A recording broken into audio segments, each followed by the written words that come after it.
Chapter 32. "We've lost our trail," Sophia called out the next morning. "The night wind must have blown it away.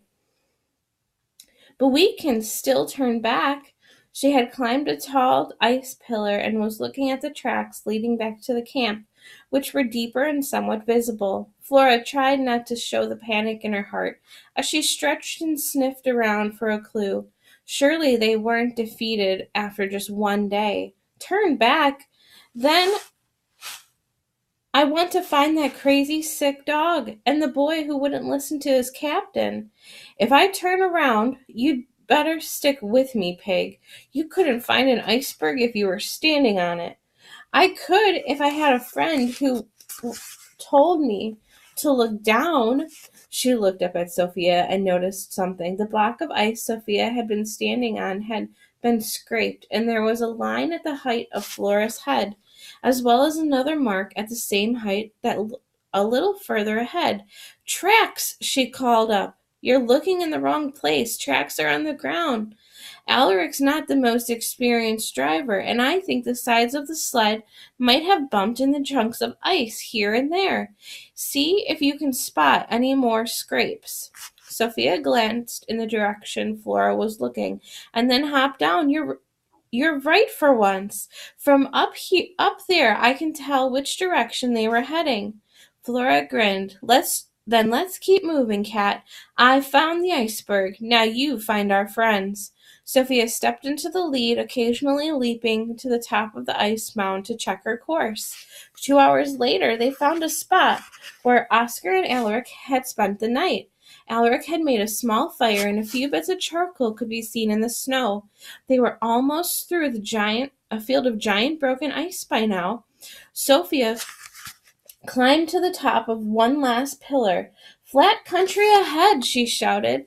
"The clear tracks again. Pick up the pace, slowpoke." Flora was so happy to hear the good news, she didn't bother to respond to the insult. She started clipping along a little faster, and soon she could see the flat plain herself. Apparently, the wind and sleet hadn't blown through there during the night. However, they were up on a ridge, and to get to the plain below, she and Sophia would have to find a way down a long slope of sheer ice. There was no snow on it at all. Anything on the ice simply slid to the bottom. Flora could see the scrapes where Alaric must have tried to drag his boots to slow the sled down. The scrapes led to a hole in a lot of churned up snow at the bottom, where the sled had probably crashed and then had been pulled out. Sophia walked a few steps down the slope and was able to keep her footing. "Come on," she called. Flora stepped out as gingerly as possible, but in an instant her feet slayed in 4 directions, and she was on her belly, sliding helplessly. No amount of scrabbling would stop her. She plowed into her traveling companion, knocking Sophia's feet right out from under her. Sophia yelped and tried to stop herself with her claws, but Flora's weight carried the two of them down the polished stones. You can see them going down that hill.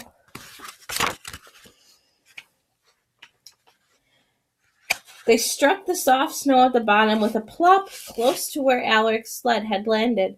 Snow went up Flora's nose, and she sneezed. "Get off of me!" Sophia yowled and struck out with her claws to make a point. Flora squealed and struggled to find her feet in the snowdrift. A few minutes later, they both stood panting, finally on a firm surface again. "Nice job, Pig," said Sophia between breaths. "Someone explain to me how hooves make sense at all on any animal." "I didn't hear you complaining when these hooves were kicking ship-rats in the head so you could waltz up and bite them." Flora hadn't meant to even mention that matter, but now that her words were out, she was surprised at her strong feelings. "Good point," Sophia had said at last. "I'm not very good at saying sorry, but I apologize." Flora didn't know how to respond, so she was happy when Sophia simply walked back onto the tracks. The snow on the plain was different from any snow Flora had seen before. In fact, it wasn't really snow. Flora stepped out and the ground crackled. She bent her head and looked closer. The field was covered with ice crystals, up sticking up like a garden of little diamonds. Was beside her now, and the two animals walked slowly on the crystal blossoms. Flora was enchanted. For a moment she forgot she was hungry and tired and ill-equipped to make this journey. She forgot to worry about Oscar. She forgot to worry that there would never be a useful job for her. She kicked up her front hoofs with each step and watched the ice crystals shatter in front of her. But Sophia fell behind, picking her way along the trail tenderly. When Flora looked back to see what was the matter, she saw a spot of red inside her friend's small footprint. "Sophia," said Flora, "you're bleeding." Sophia stopped. "Thanks for the info, Doc." She licked her front paws, took another step and winced, and kept moving. "It's like walking on needles." "Sophia, I think we discovered one good thing for hooves. Climb on my back." "Impossible." Sophia swished her tail. "Does Sophia look like a circus monkey to you? Cats don't ride pigs. They don't ride anything if they have any dignity, and I'm saving my last shred." "Who's going to laugh at you out here in the middle of nowhere?"